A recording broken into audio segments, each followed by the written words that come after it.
Good afternoon, Mikel. Hello. Big game Sunday. Can we just start off with team news? Any chance Gabriel Martinelli, Gabriel and Bukayo Saka will feature? Yeah, there is a chance they haven't trained, but tomorrow we have another session, so there is a chance that they can be available. It was 8 wins in a row before the international break. Did it come at a bad time, and has it been a challenge to try and almost reignite that momentum? Well, you cannot do it. That moment is gone. They had to go to the national teams. We have maximized as much as we possibly could the time we had here with certain players, and now everybody's back. Everybody's so positive about what is coming and looking forward to it. You had 7 Premier League meetings as Arsenal manager against Pep's Manchester City. The first 6 were defeats, but you managed to get that win this season. Could you just put into words what belief that's given you and the belief and mentality it's given your players? Yeah, we had some clashes as well in the FA Cup, in Community Shields, and it's all great experiences. They have raised the bar in this league, I think, in football in general, to a level that it haven't been seen before, and that's the beauty of a sport, that makes you better, that challenges you more, and you have to keep up with that pace, and that's what we are trying to do. When you go back to last season, I know people always ask you to compare what's happened this season compared to last season, but does it feel different for you, and does the belief feel different compared to last season? Yeah, it is different. Momentum was different. We have certain results and some big injuries as well in that moment, and that's it. But those experiences are there to learn. Sometimes you just have to clap the opponent when they are better than you, and that was the case on the day as well, and learn from it and challenge yourself to be better. We know about your friendship, your mutual respect with Pep Guardiola. How often do you speak now, and has your relationship changed? Well, it had to change. It has to change. My admiration and what I feel for him, certainly not. My opinion, he's the best coach in the world by a mile. And he's one of the nicest persons I have met in football, and certainly one of the ones that I have had more fun and laugh working with, and that's going to stay there forever. But obviously our roles at the moment are what they are, and you have to adapt to the situation. Because I'm guessing there's certain topics you just can't broach anymore. For sure not, but you can't talk about football. It's what it is, but that happens the same in relationship with players, you know, when I have some teammates here and then you become the coach, and that relationship has to be adapted. You cannot feel different about the person, but professionally you have to act differently. Mikel, I must ask you about Ben White. He made himself unavailable for England.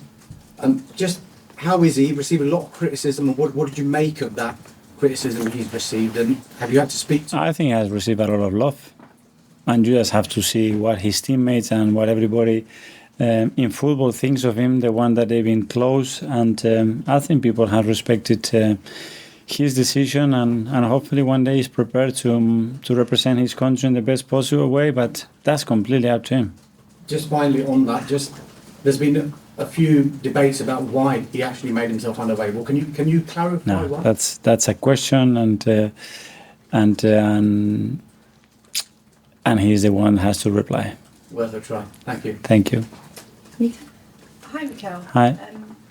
Nearly a year since you faced Manchester City in April last season. You were in a title race then, but with that distance from that game, what was the biggest lesson you took from it? The level that we are facing and where we want to be. Certainly that's where we want to be, and you have to make strong steps to get there, and I think we have done some big ones in the last 2-3 years, and we're getting much closer, and now it's how you close that gap and actually try to be better than them. Previously you spoke about the levels that Manchester City have raised football not only in the league but in the world. They've suffered 5 defeats this season across all competitions, of which 2 have been against Arsenal. So how proud does that make you feel to see that your team has inflicted defeats on one of the teams that you said is the best in the world?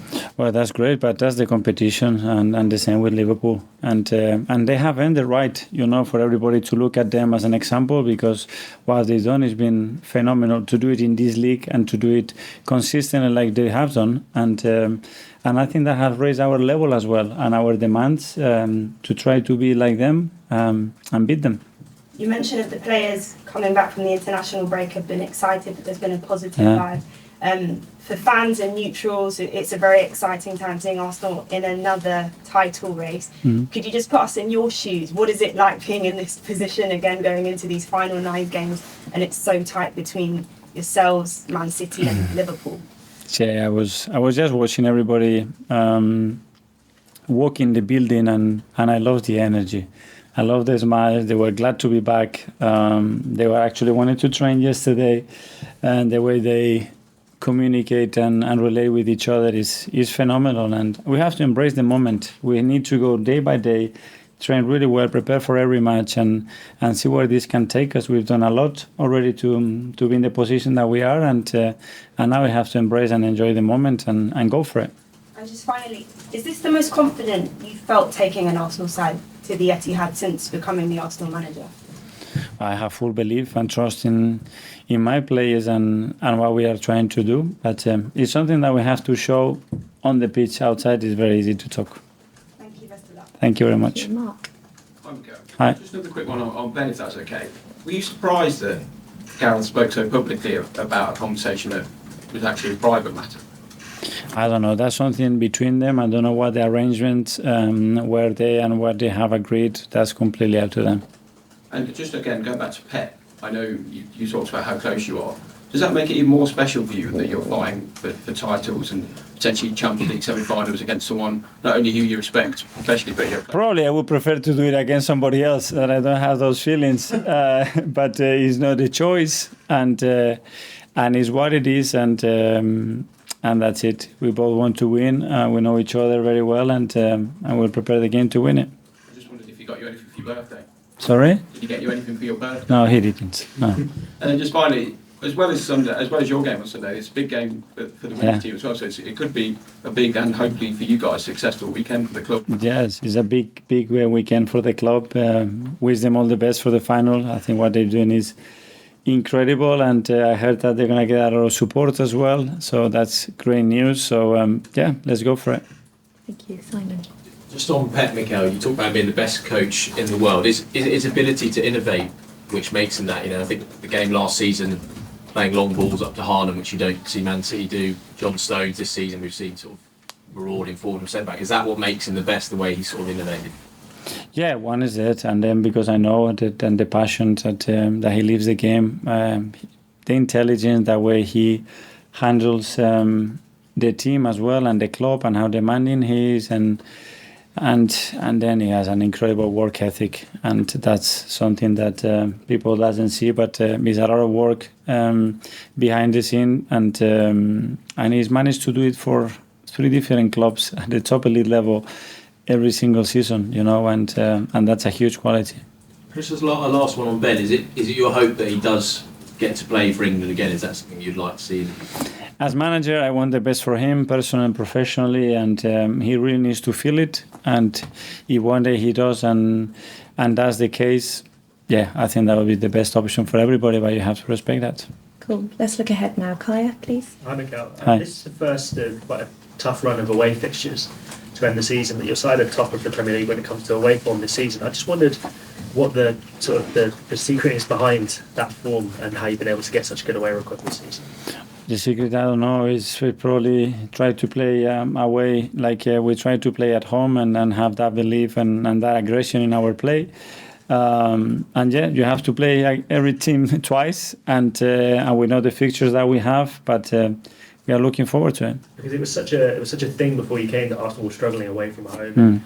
Obviously, you've been able to transform it. I'm just wondering how you have gone about doing that in terms of convincing the players that they're able to go and do it when maybe before they didn't have that belief.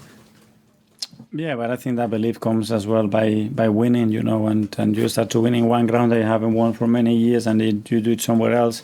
And that belief, it takes some momentum, and now they approach away games very similar to home games. You cannot replicate it, but at least mentally, and the purpose that they play with is very similar. That momentum that you mentioned there, does that put you now in a better place to beat Man City than maybe in years gone by?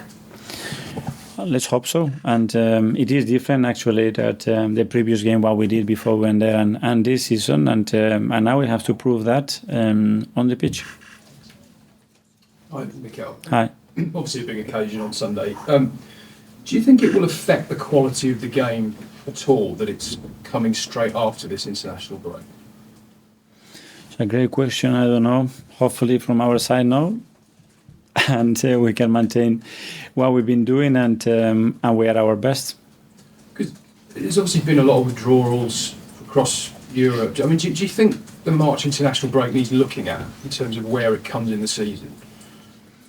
Yeah, I think in general the whole calendar year has to be looking at because we are in a lot of games, but that's a topic obviously that we all know, and it doesn't look like we're going to affect it in the right way. But yeah, you've seen a lot of games, a lot of players with different circumstances throughout this international period.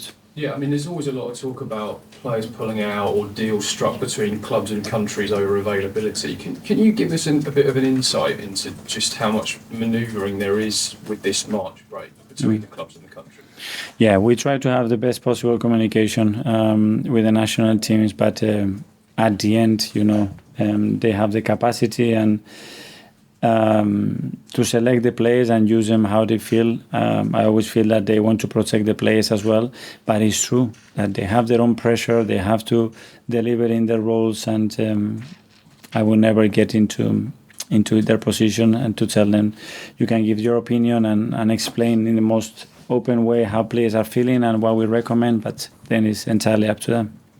And just obviously, you had this big lead this time last year, weren't able to see it out. You talked before about the need to keep players fit this time being a key part of avoiding that. But when you've done your analysis into the back end of last season, can you give us a bit more insight into what you noticed and what you think went wrong and what you're looking to avoid or improve on this time in this final 10 games? Yeah, but it's a lot of detail going on. There are moments, there are specific moments. You are in Anfield, you are 2-0. You have the moment to go and win the game. You don't, you end up drawing. You are West Ham, you are in the same position. You can still win it. You miss the penalty. And it's 2 games, and then the third one comes in with Bournemouth, where we should have clearly won the game, and there were many factors that didn't allow us. We got the injuries. It was a sporting game. It was a lot happening there, and that momentum was shifted to a more negative momentum, and then we struggled to keep up because they kept winning. They won 14, 15 games in a row, and and they managed to do it. Obviously, because the games you mentioned there, by the time you then went to the Etihad, it was kind of going away from you a bit. Mm-hmm. So in that context, how important is Sunday? Yeah, it's a massive game for both teams, and that's for sure, because it will give us a huge boost again if we go there and win it. But still, there is a long way after to make all the ground to win it. Last one on live from Aaron. Hi, Mikel. Hi. Just wanted to ask about Kai Havertz. He's in an incredible vein of form, both on international level. He scored 4 in his last 4, I think, in the Premier League. How important is he for this weekend? And we need to him up top or wherever he is on the field? Yeah, he's been in great form, as you said. His overall performance, I think they've been really complete, both for his country and us. And then he's got a scoring threat, obviously. So it's a player. He's been playing different positions, fulfilling those roles in a great way. And we will see how we use him for this game. Brilliant. 10:30.